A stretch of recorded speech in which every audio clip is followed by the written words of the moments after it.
Amen.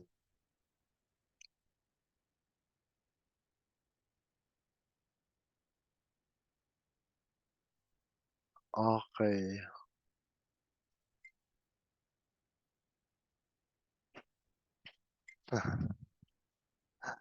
Amen. Amen. Amen. Um, so ang title ko today is a holistic person. So ano yung holistic person?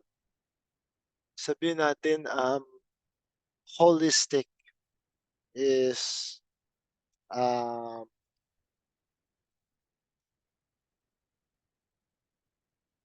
kapag titignan natin, no?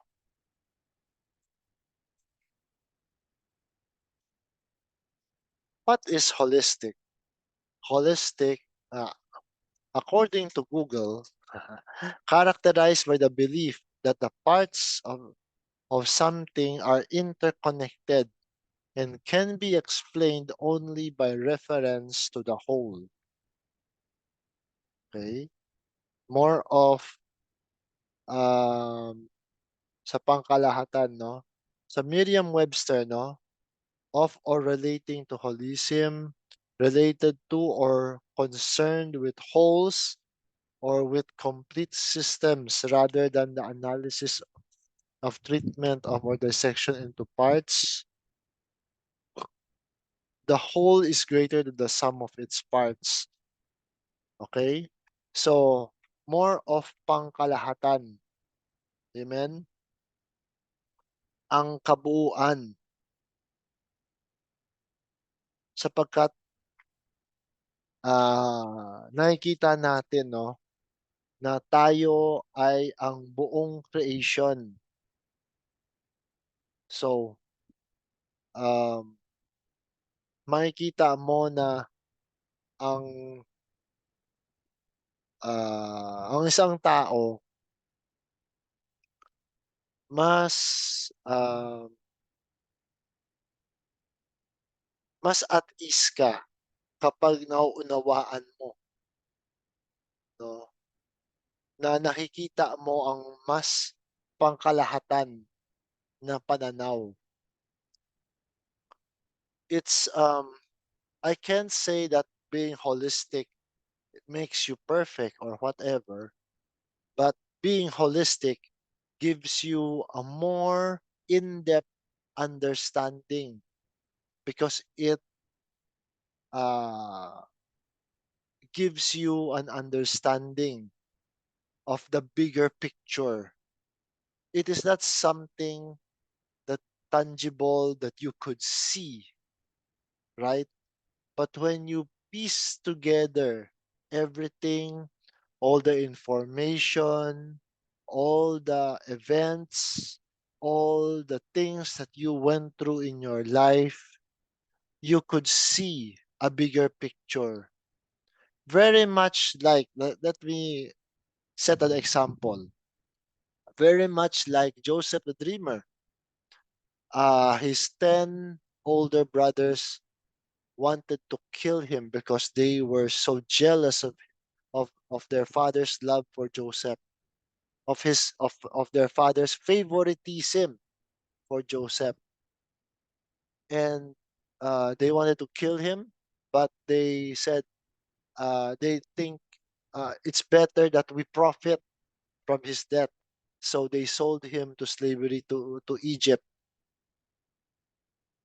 knowing they know the 10 older brothers know that when they do this, they break, they broke, no? They they destroyed their father's heart, the father that they so love. But because of that jealousy,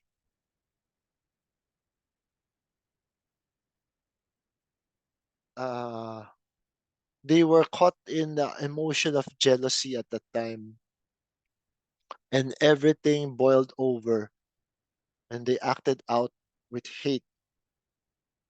But they didn't know what they didn't know is the Great Spirit used that situation as a way for Joseph to learn humility, to develop him, to shape Joseph into what he needed to become, because the Spirit uh,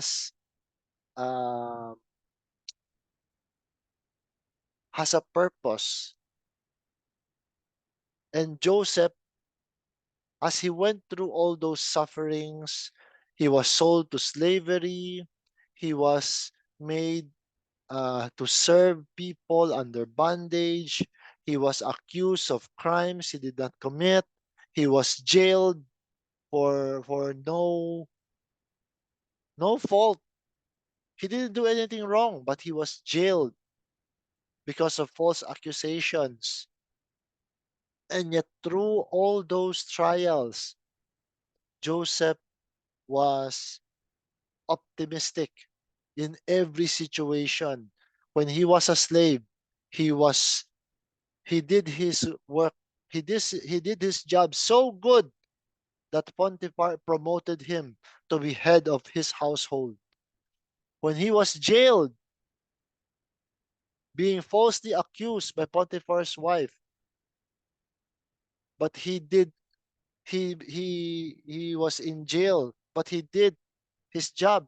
He loved his job so much that the jail warden promoted him to look over it as a head. Wherever Joseph went, the favor of the Spirit was with him, because he himself decided in himself not to dwell in anger, in revenge, in in the past, but he was always looking forward, humbling himself. He learned so much compassion and understanding through all his sufferings, and he was always hopeful of his situation. He knows that there is a purpose why he was there, even though it's so hard for people to look at their situation, to look at all those betrayals, all those false accusations. It's hard for people to say there is a purpose here. No. Sometimes if we are caught in a moment, we want to get even. We want to be angry. We want to be depressed. We want to fight back, to get even. Or sometimes we feel so victimized. We feel so helpless. We feel those things will not help you. As Joseph showed, he was always optimistic. Wherever he went, he whatever situations he was put into, he loved that situation. He learned from that situation, and he optimized that situation until he was able to interpret the Pharaoh's dream. And the Pharaoh saw the hand of the Spirit in Joseph. And not only that, but he saw how wise Joseph was. And so he promoted Joseph to become the second in command in Egypt for that time. Joseph was in charge of everything in Egypt except for the throne. That is how powerful Joseph was when he was uh, when he was promoted by Pharaoh. But Joseph did not dwell in the past.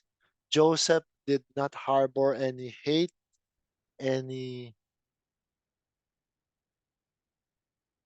um, but Joseph, uh, when he when his 10 older brothers came to him, because there was already the drought, and they went to Egypt to buy grain for food. When Joseph saw his brethren, his 10 older brothers, the very people who did so much evil on him, he didn't plotted. Well, he plotted, but it was his purpose was love. He did not plot. He did not made evil plots against his brothers, but he plotted nonetheless because he wanted to know if his older brothers has already changed. Because if his older brothers still harbor that hate, that that evil,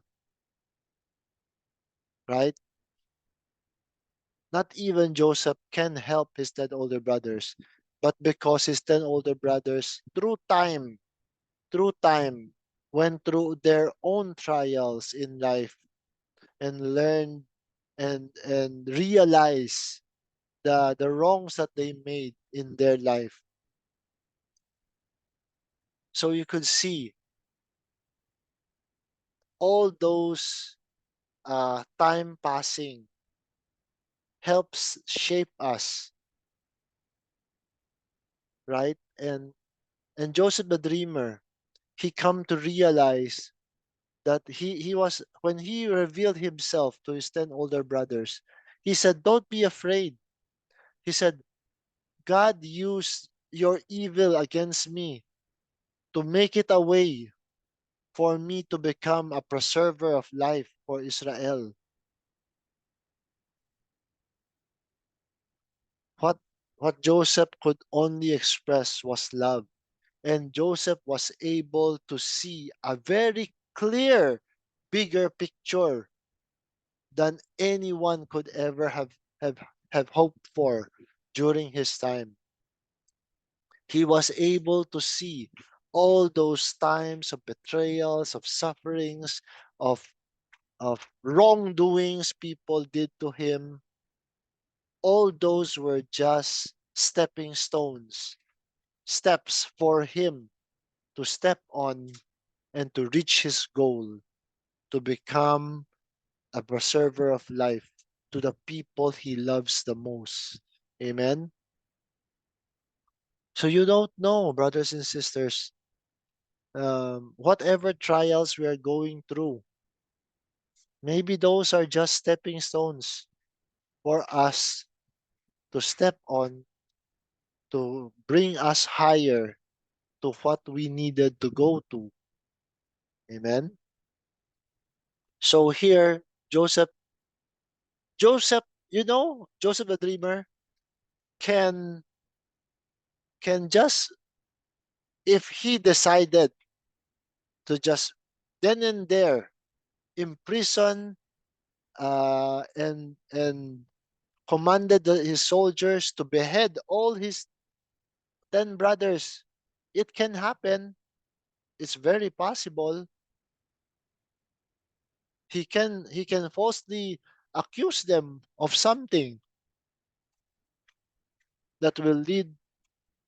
See, he could easily take revenge if he wanted to, but Joseph chose to look at love, to to move through love.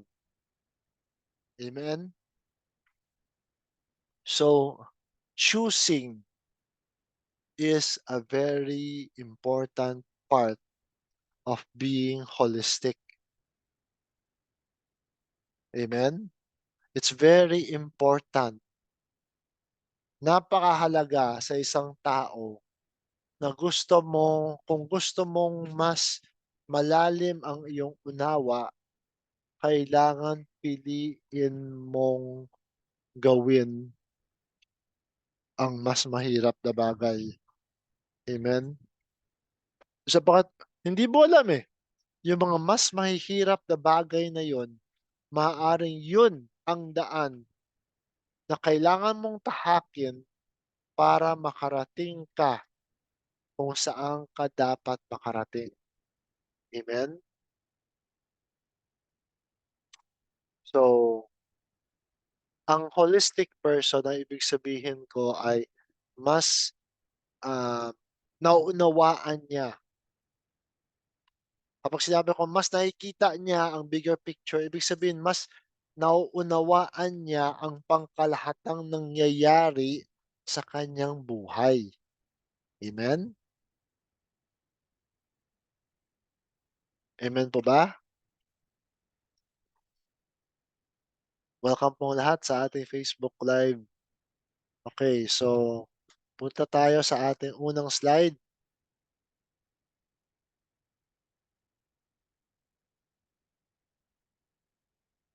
Amen. So dito, sa unang slide, First Corinthians chapter 13 verse 1 to 3. I know, malamang familiar na kayo, no? So though I speak with the tongues of men and of angels and have not charity, I am become as a sounding brass or a tinkling cymbal.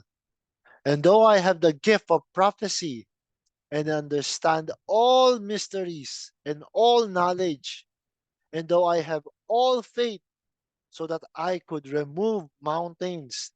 Biruin mo, grabe. Kapag yan yung gifts mo, pero, and have not charity, I am nothing. You are nothing if you have all the power to understand all creation and have even power to remove mountains. Have faith that you could remove mountains. But if you don't have love, walang saysay. And though I bestow all my goods to feed the poor, and though I give my body to be burned, and have not charity, it profit me nothing. So dito, dapat may Tagalog to pero mahaba kasi kapag may Tagalog, no? So sabi dito, kapag kahit na kaya kong magsalita sa lengguwahe ng mga tao o mga anghel, pero kung wala akong pag-ibig, ay para lang akong kawaling tumitililing, 'di ba? Parang maingay lang, yung salita kong yun parang ingay lang ang lumalabas kasi hindi ka nanggagaling sa pag-ibig sa iyong pagbitaw ng salita. So kahit na anong galing ng salita mo, kahit na anong galing ng pagsalita sa salita mo, kapag hindi ka galing sa pag-ibig, hindi ka nagsasalita, hindi yung nag-motivate sa'yo magsalita ay hindi pag-ibig, 'di ba? Walang saysay po 'yun. And though I have kahit na ah,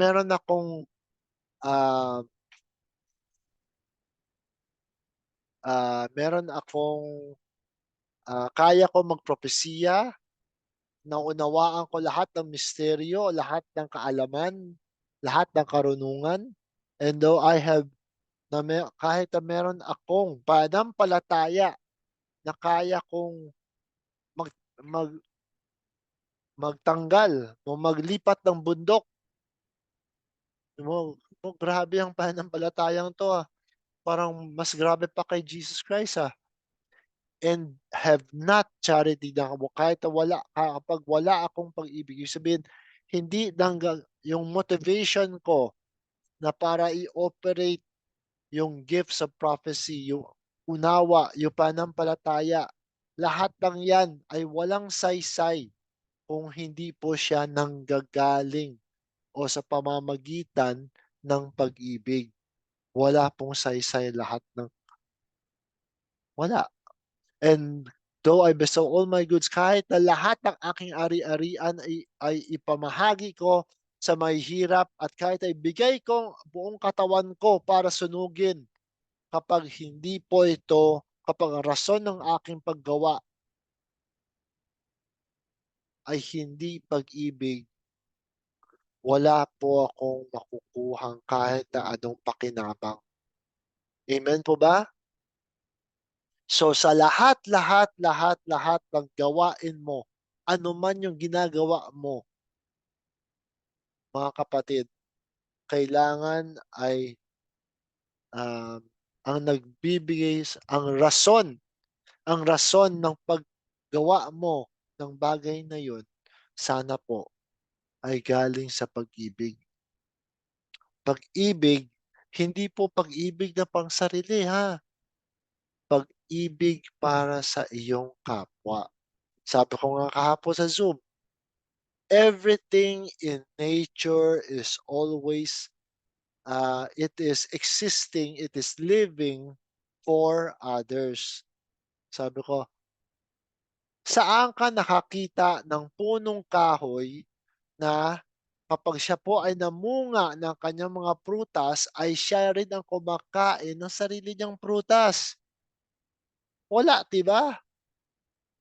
Pero ang prutas niya ay kanyang ibinabahagi para makakain ng mga ibon, ang mga hayop, ang mga animals, 'di ba? At kung sila po, pagkatapos nilang makain, pagkatapos na sila ay ilabas, 'di ba? Mag, ah, maglabas sa kanilang ah, mga waste product, 'di ba? At 'yan po ay 'yan ay napunta sa lupa, siya po ang, siya ay kapag siya ay na-absorb ng lupa, siya po ay magiging nutrisyon ulit ng halaman, ng puno, para siya po ay lalong lumaki at siya po ay lalong, um, siya po ay mag-produce again ng prutas, 'di ba? Everything in nature is cycle, but can you see a trend? There is there almost nothing in nature lives for itself. It is always living for others. Amen? Even, even sabihin mo, apex predators na walang yung mga animals o kaya mga sea creatures na siyang pinaka walang walang, nagha-hunt sa kanya, pero siya kumakain siya ng ibang hayop. Pero siya, kahit na apex predator ka, kapag namatay ka o bulok ka, 'di ba, iuud ang katawan mo at 'di ba, lahat 'yan ay babalik rin sa lupa at pagbalik diyan sa lupa, makikinabang po ang lahat ng nasa lupa. Amen?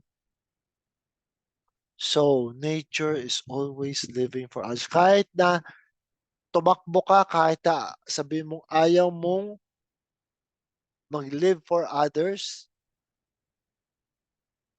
well, mahirap 'yun. Lagi alang sarili mo lang iisipin mo, malungkot 'yun. Amen?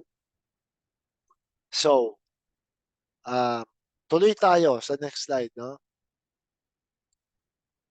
Sa Matthew, chapter 18, verse 18 to 20. Verily I say unto you, whatsoever ye shall bind on earth shall be bound in heaven, and whatsoever ye shall loose on earth shall be loosed in heaven. Again I say unto you, that if two of you shall agree on earth as touching anything that they shall ask, it shall be done for them of my Father which is in heaven. For where two or three are gathered together in my name, there am I in the midst of them. Amen? So nakikita natin na ang tao, kaya nga tinawag tayong social creatures eh. Ang pananampalataya ng isang tao ay malakas. Don't get me wrong. Anyone can have the capability of having incredible faith, even faith that can move mountains nga daw. Pero kung nagsasarili ka, eventually, 'di ba, hindi yan magiging pakinabang sa atin. Pero kung hayaan natin na makipagkapwa-tao tayo, mag-fellowship tayo kasama ng ibang tao, alam niyo po ba, it becomes a more excellent way ng flow ng spirit. Kaysa yung nagsasarili ka, kahit na anong punong-puno ng kaalaman mo, pero nagsasarili ka, 'di ba, stagnant ang flow ng spirit sa buhay mo. Wherein kapag ikaw ay nagko-connect sa ibang tao, nagfa-flow ang living water. Ano yung living water? Yung living energy, yung flow ng spirit, nare-refresh, na nagpo-produce ng life. So whatsoever you shall bind on earth shall be bound in heaven. Ano bang heaven? Tayo rin naman ang heaven, eh. Tayo rin ang earth. Pero heaven is a condition. And sa heavenly condition, 'di ba? There is no sickness, no pain, 'di ba? And whatever we bind on earth, 'di ba? It came from earth, eh. Nagsisimula siya sa earth. Saan? Sa katawan natin. Nagsisimula siya sa earth, bound in heaven. Ibig sabihin, nagsisimula from earth, yung pananampalataya mo ah, nag-ooperate at siyang nagpro-provoke sa heavenly things to happen in your life. That whatsoever you loose on earth shall be loose in heaven. Amen? So kung ni-bind mo sa iyong sarili, no, na ikaw ay magpo-prosper, ikaw ay aabot sa 120 years old, it will be bound in heaven. And whatever you lose on earth, yung mga sicknesses, yung mga problems, yung mga ano man, yung mga excess baggages na yan, lose mo lahat yan. And lahat yan ay magiging walang epekto sa'yo. Amen? At sabi dito ni Jesus Christ, that if two of you shall agree on earth as touching anything that they shall ask, it shall be done for them of my Father which is in heaven. Kapag dalawa tayo, so kaya nga sabi dito ni conclusion nga niya sa verse 20, eh, for where two or three are gathered together in my name, there I am. There am I in the midst of them.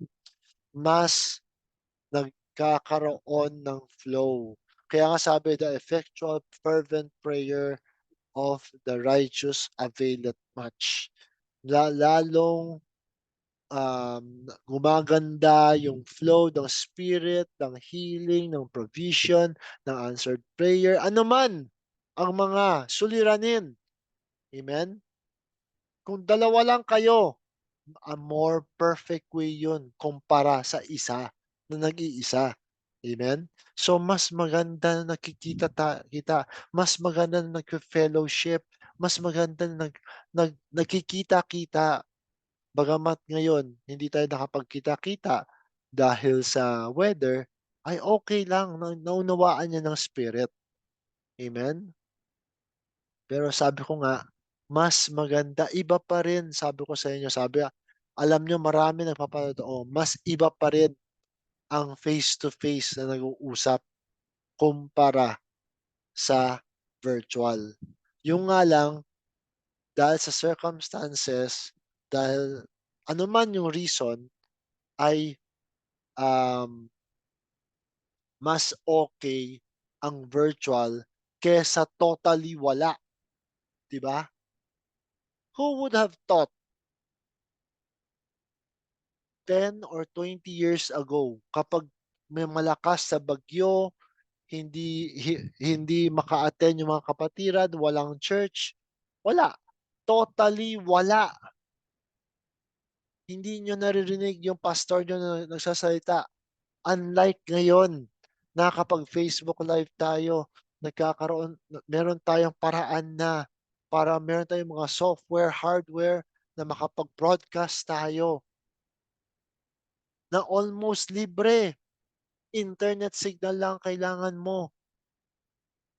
'Di ba nakakarinig ka na ng salita, nakakarinig ka na. 'Di ba nakakapag-communicate tayo sa isa't isa, nakakapag-connect tayo sa isa't isa. Ang nakakalungkot minsan yung virtual, 'di ba? Siyempre sa virtual, hindi ko alam kung talaga bang nakikinig ba yung mga nakatuon sa Facebook Live o may ibang ginagawa, 'di ba? Kung walang attention mo doon sa nagsasalita, hindi mo makukuha, hindi mo maunawaan yung kabuuan ng sinasabi. Kaya napakaimportante na makinig tayo. Amen? So, pero 'di ba ang layo na na narating ng teknolohiya, amen? Who would have thought, alam niyo ba, kami ang generation na naabutan namin ng pag-usbong ng computer, ng pag-discover sa computer. Noon kung ang computer, black and green lang yung screen, walang color, naabutan namin 'yun. Ang storage capacity namin ay floppy disk pa. Ilang kilobyte lang ang kayang kayang mai-save doon. Ngayon, leaps and bounds na ang science. Ngayon ang spiritual ay humahabol diyan sa aspektong 'yan, mga kapatid.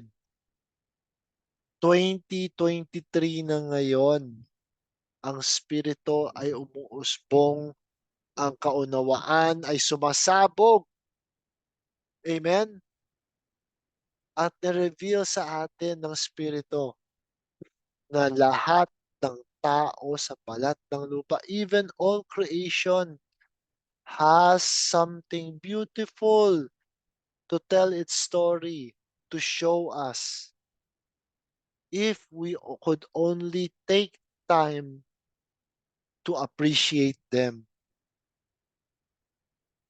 Amen? Hindi po sa mga pastor lamang nanggagaling yung mga important life lessons.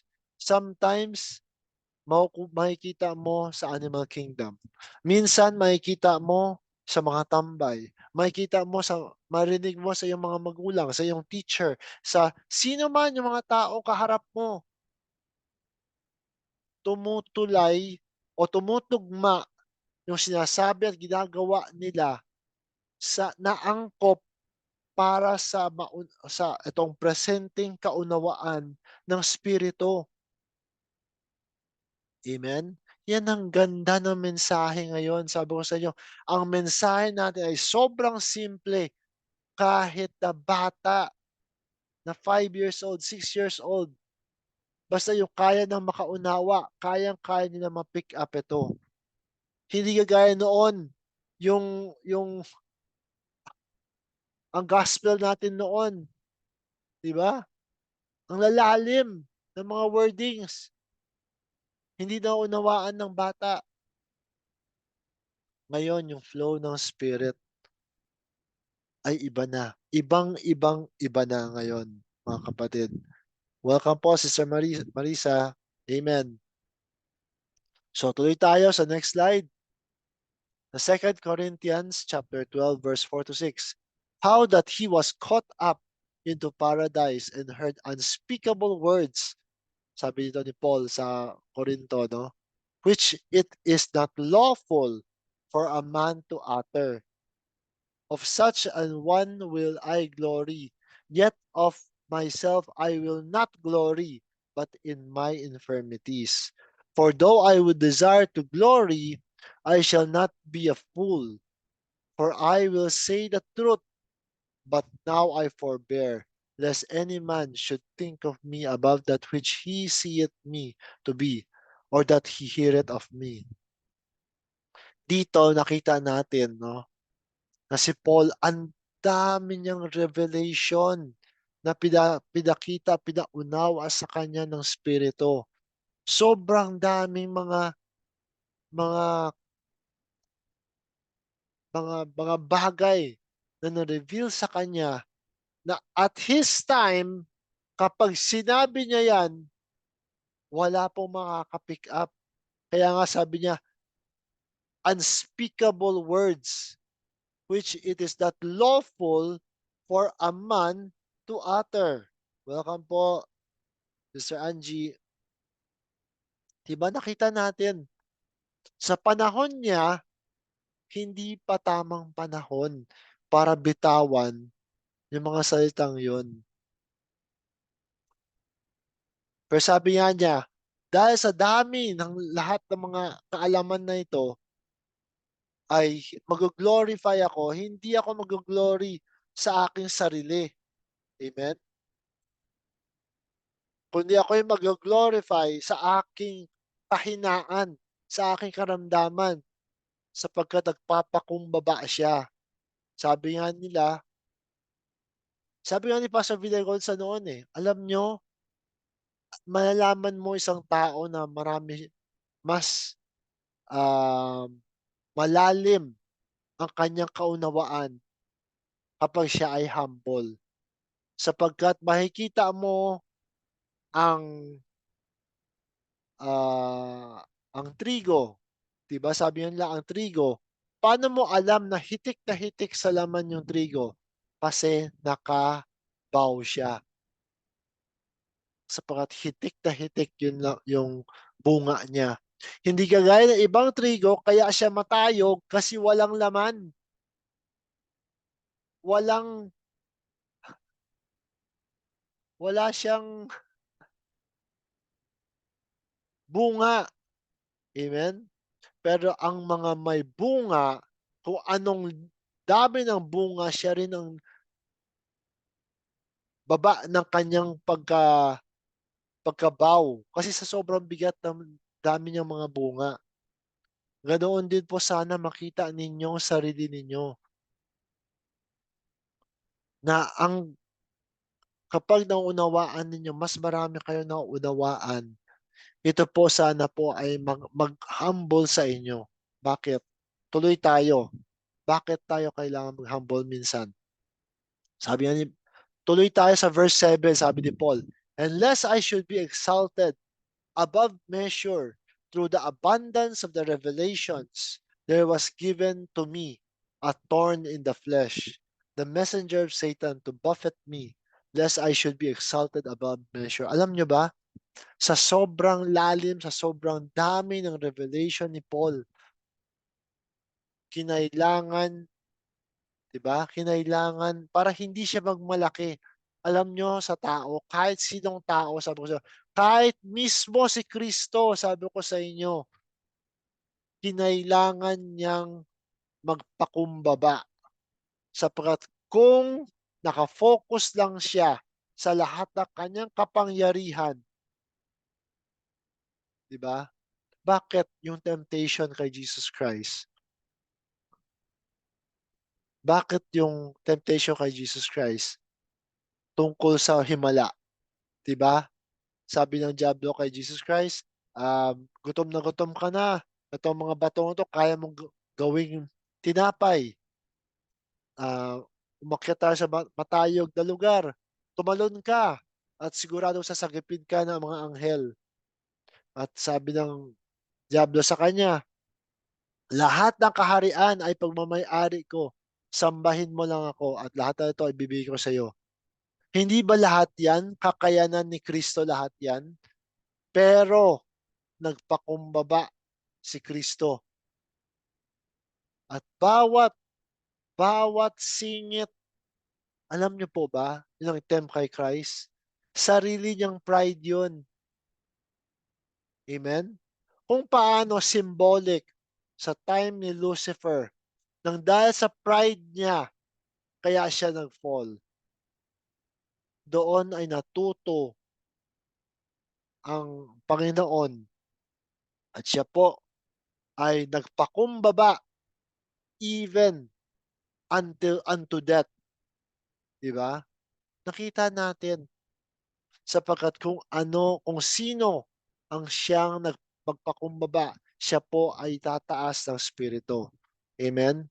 So sabi ni Paul sa verse 8, dahil sa sobrang itong torn na flesh niya, nagsasuffer na siya, nahihirapan na siya, at siya po ay nanalangin sa Panginoon.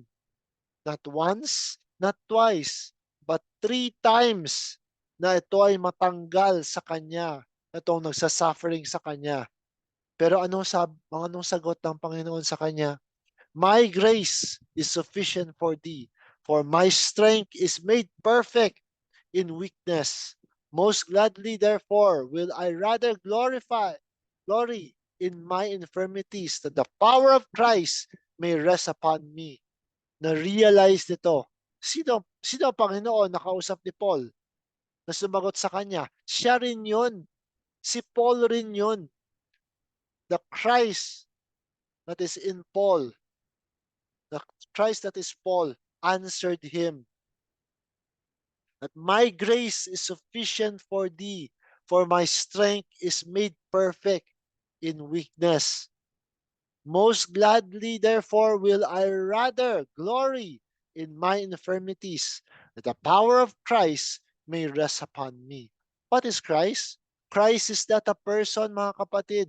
Christ is the anointing. Remember that. Christ is not a person. Christ is the anointing. Verse 10, therefore I take pleasure in infirmities, in reproaches, in necessities, in persecutions, in distresses, for Christ's sake. For when I am weak, then I am strong. Mga kapatid, welcome po, Sir JK. Hindi po ba? Alam nyo, kapag tayo po ay dumaranas ng hirap, dumaranas ng mga pagbibintang ng kapwa sa atin na hindi totoo. Yung mga kapag pina-persecute tayo, mga distresses natin, tayo po for Christ's sake, ibig sabihin ay hindi mo kasalanan yun. Amen? Iba yung pina-persecute ka, pinaparusahan ka, nagagalit yung mga tao sa iyo kasi kasalanan mo.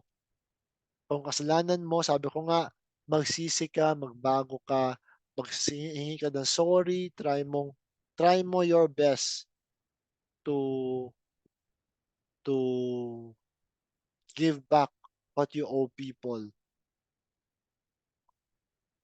But in reproaches, in necessities, in persecutions, in distresses, for Christ's sake, I will take pleasure in them all.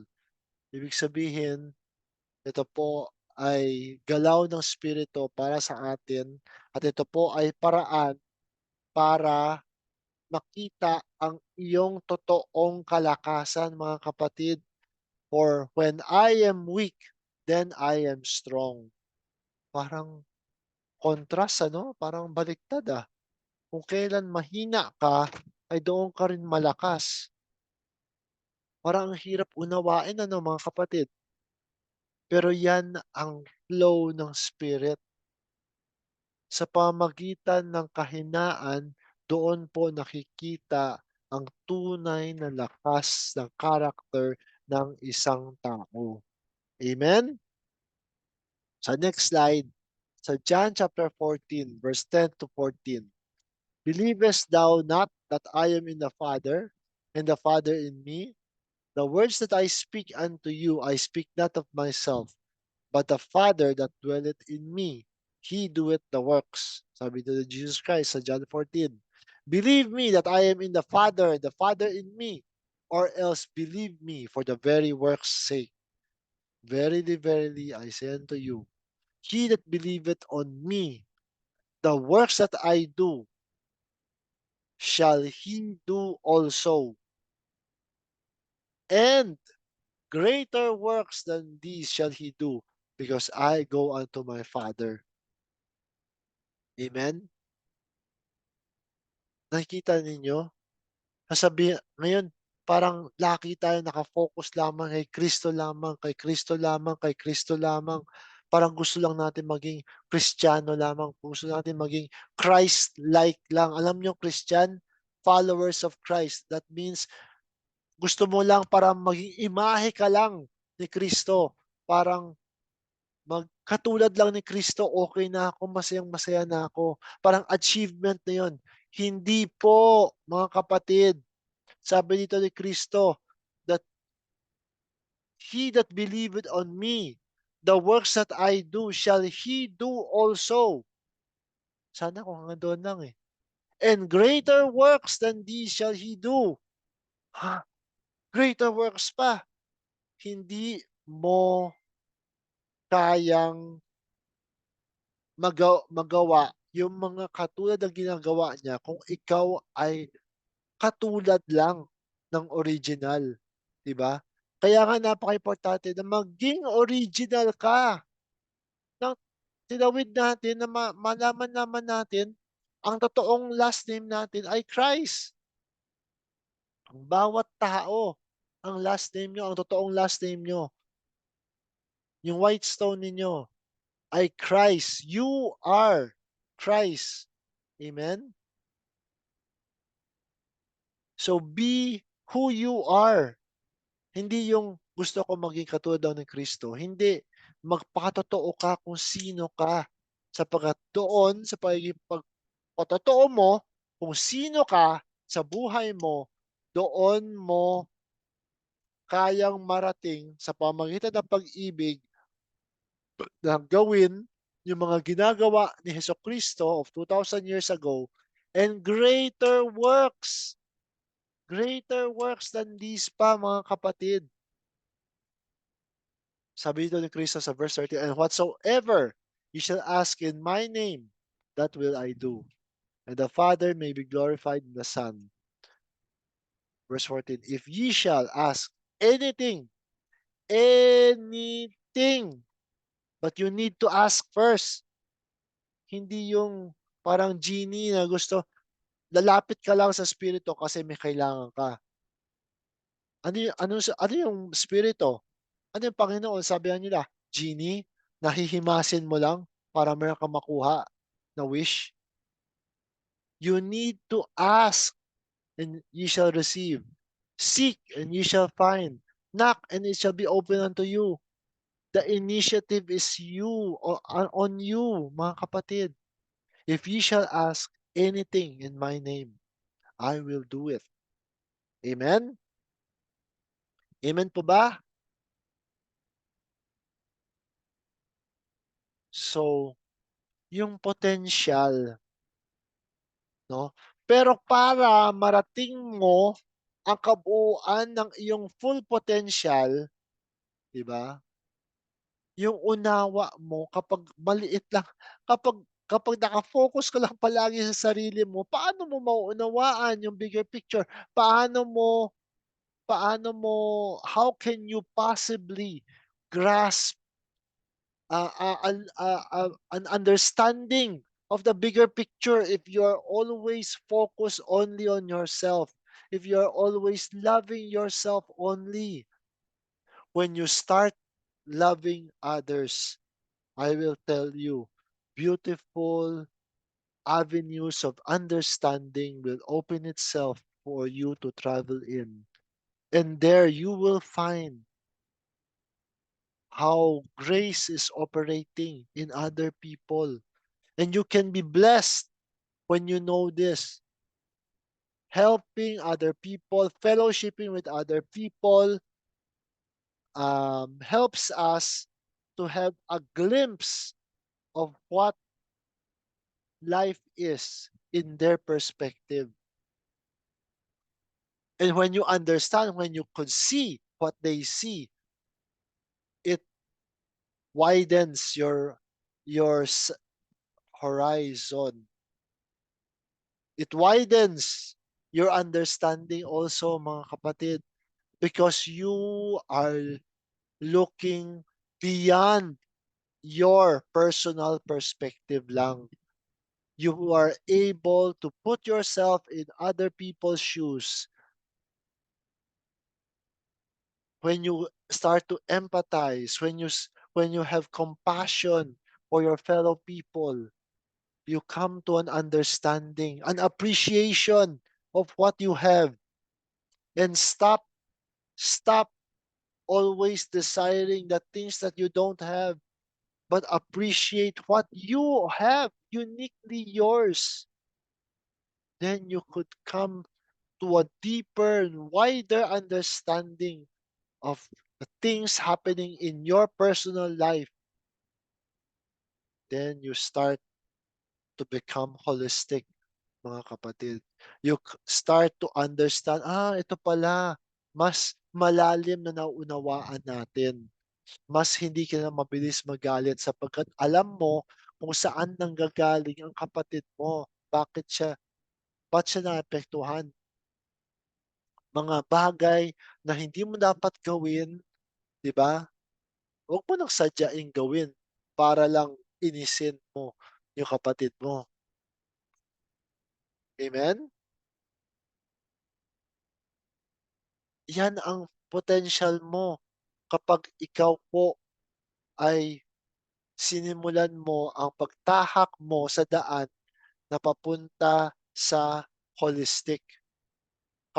When you start yourself to bring yourself to a higher, deeper relationship with your fellows, you come to see their perspectives, and your understanding just widens and widens and widens.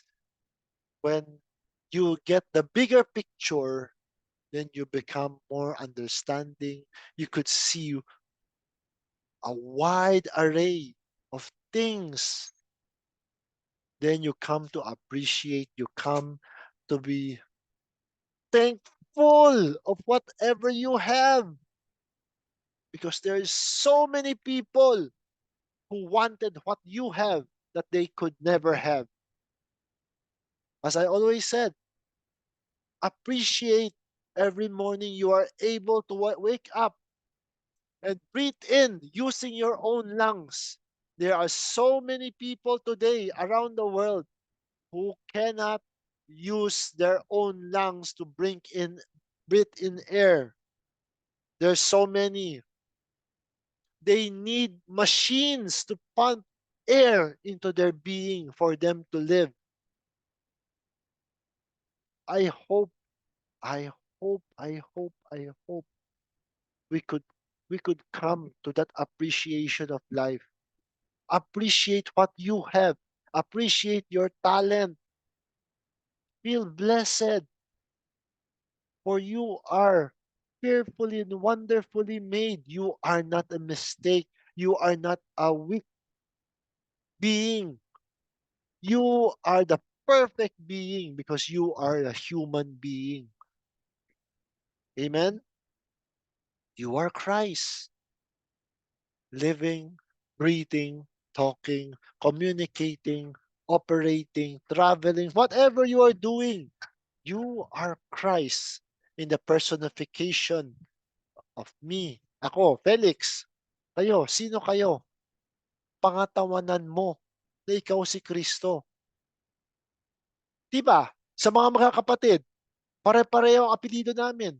Pero iba-ibang mga pangalan namin. At sino ba sa mga kapatid na yon na kuhang-kuha lahat ng karakteristik ng magulang? Wala, 'di ba? Ang bawat anak ay unique. Unique kahit na mismo nga minsan yung kambal, minsan gusto nilang humiwalay sa kambal kasi minsan palagi nauugnay siya sa kanyang kambal. Gusto niya maging unique, 'di ba? Pero lahat kayo mga kapatid, lahat ay pare-parehas nanggaling sa isang pares na magulang. Pero gano'n pa rin kahit na iba-iba ugali ninyo, nagmamahalan kayo, nagtatanggap ninyo isa't isa kung sino sila, Ganoon din po ang sangkatauhan. Lahat po tayo ay pare-parehong magkapatid sa Espiritu, sapagkat lahat po tayo, ang last name natin is Christ, mga kapatid. I hope you could see what I am saying here. Amen? So, awakening yourself, your full potential will never weigh you down, but it will liberate you. For where the Spirit of the Lord is, there is liberty. Minsan nakakatakot kapag binigyan natin ng kalayaan yung mga kapatiran, mamaya kung ano-anong gawin nila. Sabi nga natin, 'di ba, ang pagmamahal kailangan pakawalan mo, sapagkat kung bumalik sa iyo ang pagmamahal na yun, alam mo ay sa iyo 'yan. Parang hugot lang ano, pero 'yan ang totoo. Hindi po pag-ibig ang ang pagkadena natin sa mga mahal natin sa buhay para lang hindi lang sila humiwalay sa atin. Hindi po totoong pag-ibig 'yun. Ang totoong pag-ibig ay pinapalaya mo, binibigyan mo, tinuturuan mo lahat ng puwedeng malaman tungkol sa buhay para sila po ay maging ganap na tao at hahayaan mo silang lumipad sa sarili nilang mga pakpak kung gusto nila, 'di ba? Sa kanila 'yun. Yan po ang kalayaan. Sabi ko sa inyo, sa sobrang makapangyarihan ng kalayaan na 'yun, sabi ko sa inyo mga kapatiran, na kahit ang espiritu walang say sa iyong kalayaan. Walang say ang espiritu sa kalayaan ni Adan na piliin na mag-partake ng fruit of the knowledge of good and evil.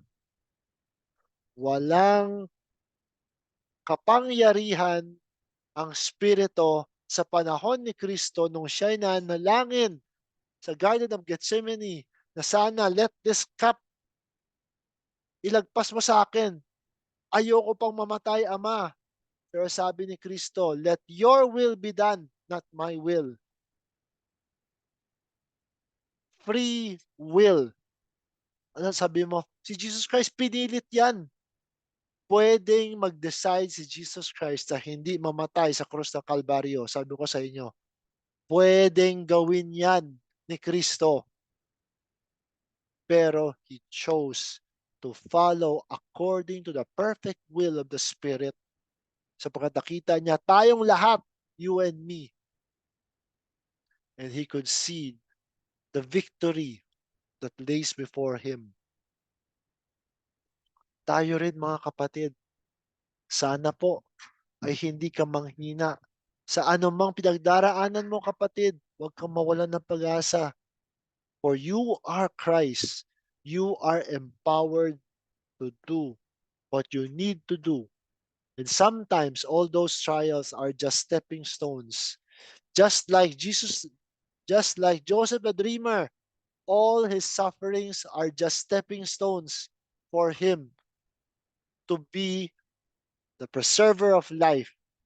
Let your sufferings be your way, your stepping stones to become the preserver, not only of your life, but of the people who you love the most. Amen?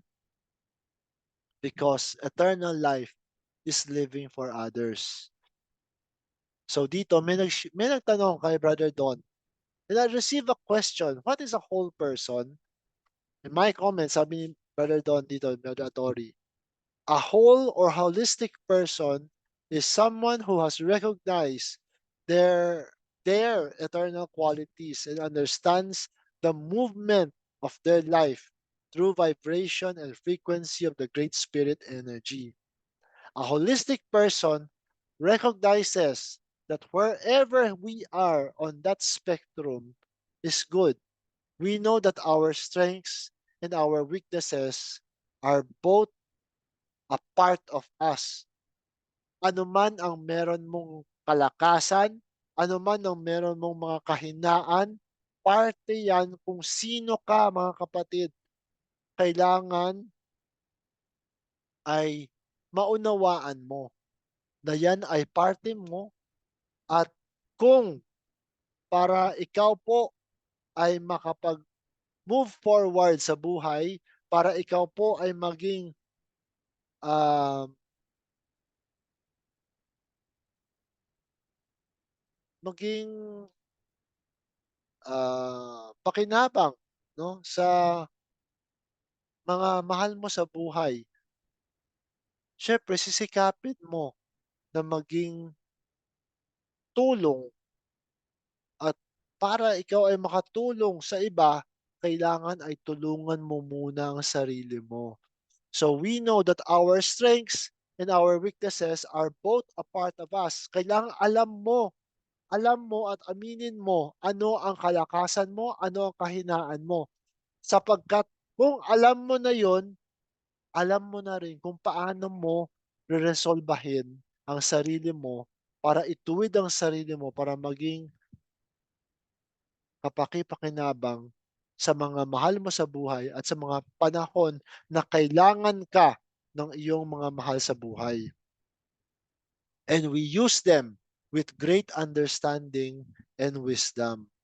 Amen? Hindi po ba?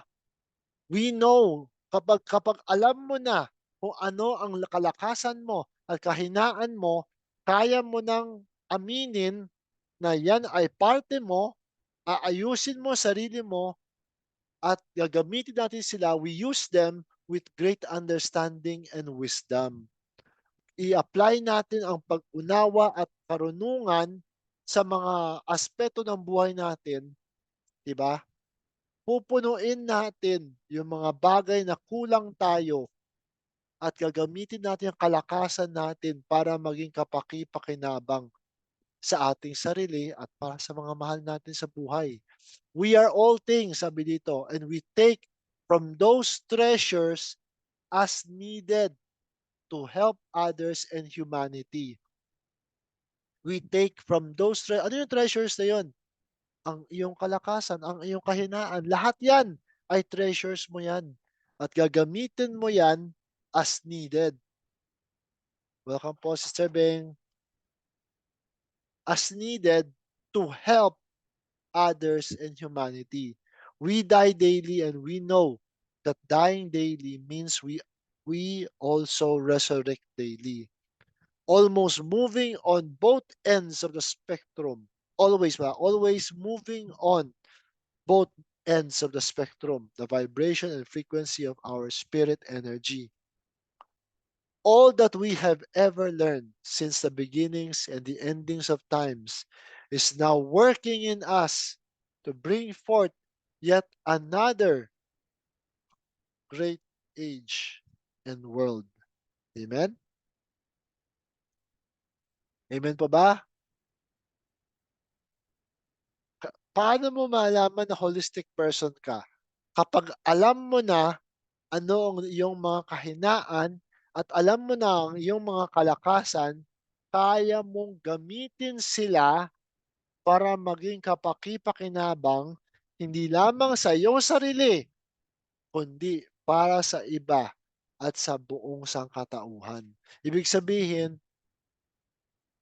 sana ay maging kapaki-pakinabang ka hindi lamang sa mga mahal mo sa buhay, kundi para sa siyudad, para sa lipunan, 'di ba? Kasi doon nakikita, yung character ng isang tao, ang tunay na character ng isang tao. Bakit importante yun, pastor? Sapagkat kung wala kang character, 'di ba? Saan ka parang walang saysay lahat ng ginagawa mo kung wala kang character. Kailangan meron kang konting unawa, konting, makita mo 'no, yung mga kahinaan mo at kalakasan mo. At yun pong lahat ng yun ay kaya natin ma-appreciate, ma mai ah, sum up natin sa ating pagkatao, sa ating kabuuan ng ating pagkatao para makilala natin kung sino tayo, alam natin ano yung mga kahinaan natin at pupunan ko lahat 'yan, reresolbahin ko lahat ng mga kahinaan na 'yan para maging kalakasan ko at yung kalakasan na ito siyang gagamitin ko para, mag mag palaging yung kalakasan na yun palaging magbubuhay sa aking pag-asa, yan ang aking paghuhugutan ng lakas, ng kahit sa mga oras na down ako, diyan ako huhugot ng lakas para ako'y tumayo ulit, yung mga kalakasan na yan upang yung kapag napunan ko ang pag-ibig ko sa sarili ko, ay kaya ko ng maibahagi ang aking pag-ibig sa ibang tao. Sapagkat eternal life is living for others. We are doing good not because to be saved, but because we are saved. Kahit na noon pa yan, ganun pa yan eh. Ipakita natin na ikaw po ay anak ng iyong ama. Amen? Sapagkat ang konting kabutihan ay napaka-importante ngayon, especially today. Today, mga kapatid, yung konting kabutihan na maiparamdam mo sa iyong kapwa, hindi mo alam na maaaring yun ang para magising sila, para sila ay manumbalik sa kanila ang kalakasan, ang pag-asa. Amen? Eh, kung gano'n na nga, ang gulo-gulo na nga ng lahat ng paligid natin, tapos ikaw pa, pabaya ka lang palagi, ano mangyayari? Lahat po tayo, tuloy-tuloy lang tayo sa paglubog sa kumunoy ng problema, ng kahinaan, ng sisihan, ng galit, ng puot, ng anuman. Maging buhay na pag-asa ang bawat isa sapagkat yan po sa kadiliman po lalong tumitinag ang liwanag ng isang munting kandila. Ang munting apoy, 'di ba, yung it is in the darkest time, it is in the darkest moments that the little light can shine the brightest. Amen? Hindi ko alam yung exact wording do'n, eh. Amen po ba? So dito may quote kami ni Sister Jocelyn. Ito, share ni Sister Jocelyn. Bringing into manifestation the love in us to humanity will set the atmosphere of interaction for us to understand and help one another. Kung hindi mo, ano man yung reaction mo o ano man yung pakikitungo mo sa iyong kapwa, kung hindi pag-ibig ang ginamit mong basehan,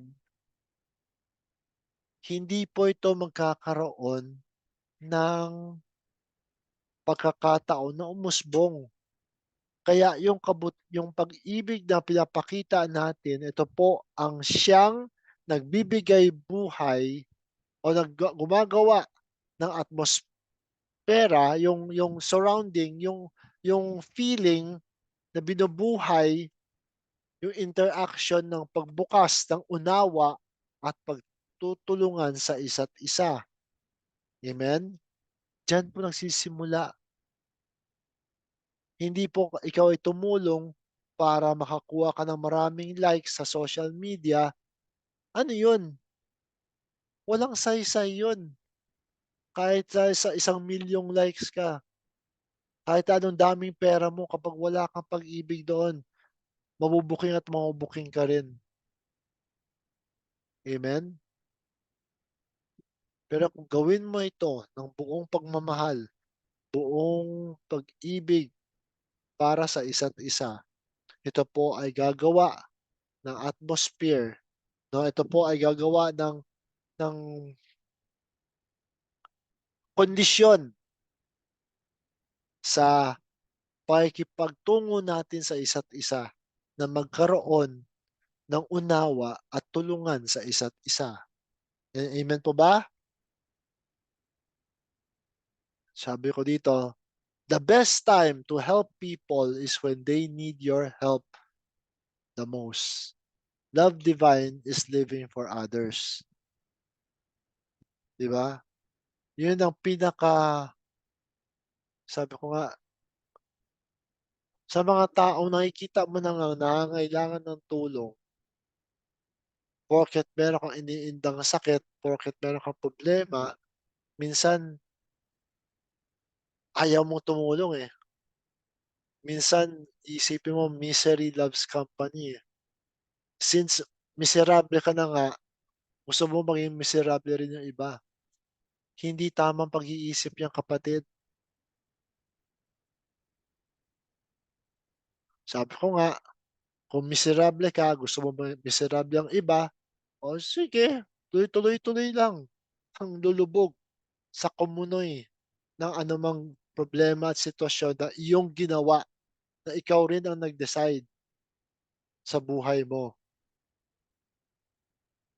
But when you decide to help people, when you decide to live for others, doon po nakikita ang iyong love divine.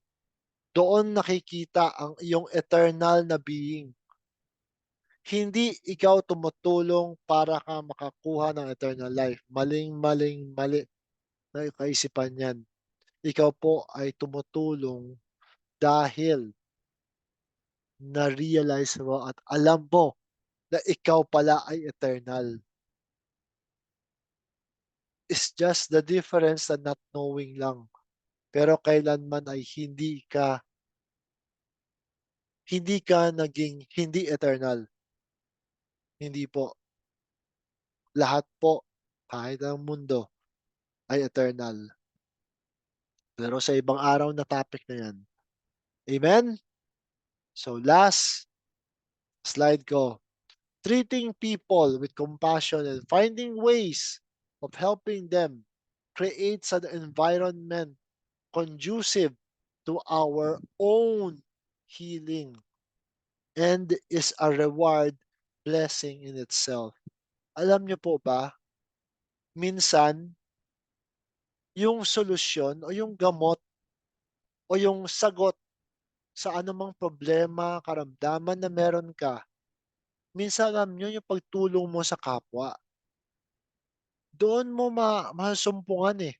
Doon ka lalong nagkakaroon ng, ah, virtue na lalo kang gumagaling, lalo kang lumalakas, nasasagot lahat ng iyong mga problema.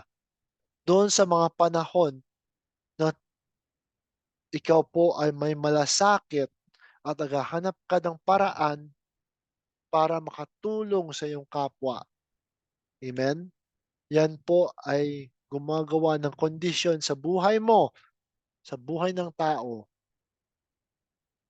na siya po ay magiging mas dumadaloy ang virtue sa isa't isa na nagpo-promote ng healing at a blessing sa lahat. Amen? Yan ang pagiging holistic person mo. Amen? Sana po ay naging pagpapala ang aking sharing sa araw na ito. Amen? Amen. Okay. Amen. So, ang pagiging holistic person ay para hindi ka maging Ano man, hindi kailanman ang purpose ng pagiging holistic person ay para may angat ka o para maging sino ka na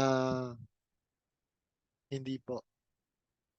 Ang pagiging holistic person ay personal na experience po yan. Personal na experience mo, personal na desisyon mo sa buhay. Being a holistic person is a personal choice and it is a personal journey.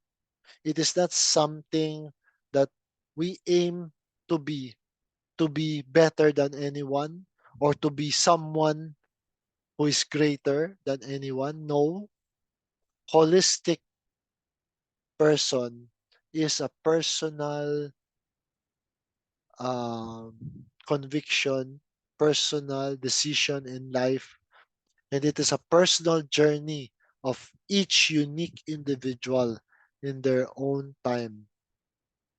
Amen. So I hope,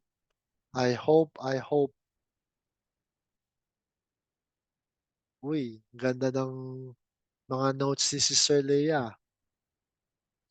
Good to share. Christians get offended too. But by God's grace, we choose to forgive. Christians get angry too. But by God's grace, we choose to control our emotions. Christians get tired too. But by God's grace, we choose to find strength in Him. I have been crucified with Christ, and I no longer live, but Christ lives in me. The life I now live in the body, I live by faith in the Son of God who loved me and gave himself for me. Galatians 2:20. Our flesh may sometimes fail, but our God will never fail us. Amen. Salamat sa sharing, Sister Leia. Amen. So, amen.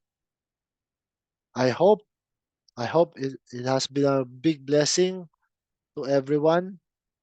Tayo manalangin. A closing prayer.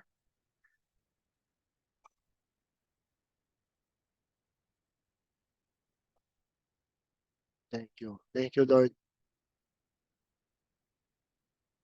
Nakakapagod rin pala 'no, mag-minister. Pagod ako, ah. Okay. Amen. Thank you, Lord. Thank you for the wonderful sharing today. Thank you, Lord, for the virtue that you have imparted to everyone. Praying for everyone who is listening to me right now, for them to be able to pick up the real meaning behind my words. I really pray that people would understand my character, to be able to understand what I am saying. Let all these, what I've said, be a true blessing to everyone who is listening to this right now. Be a true blessing. Let your journey be true. And I really pray that you come to understand and being able to be the holistic person that you are. Let this blessing be upon everyone who is listening to this right now. Whatever healing, whatever blessing, whatever is all our needs, financial, peace of mind, answered prayers, anything. Jesus Christ said, anything in my name. So I'm claiming a blessing to everyone who is listening to this right now. Let this be all a blessing, and I impart to everyone my love and my care and my energy. In the mighty name of our Lord and Savior, in Jesus Christ's name, Amen. Amen. Amen sa lahat. God bless to all. Welcome po, Brother Adrian. God bless. Bye-bye.